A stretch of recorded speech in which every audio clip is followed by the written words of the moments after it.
Hello mga ka-showbiz balita, mga kaganapan tungkol sa hiwalayan nila Cherry White at Boy Tapang at ito ang mga nagbabagang balita dito sa Showbiz Balita. Let's find out.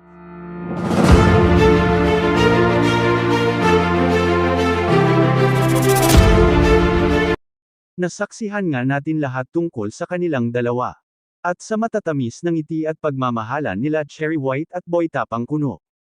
At napakasaya nga nilang dalawa sa umpisa ay hindi natin alam kung hanggang kailan sila tatagal sa kanilang relasyon, ngunit ito ay nagbago at wala na ang tiwala sa isa't isa at nauwi na nga ito sa hiwalayan ng dahil di umano pinagbibintangan nga ni Boy Tapang si Cherry White na hinahak daw nito ang Facebook account ni Boy Tapang at nagsalita nga si Cherry White sa pinagbibintang sa kanya ni Boy Tapang. Sa kanya nito sinabi ni Cherry White na nag-log out lahat ng Facebook sa buong mundo.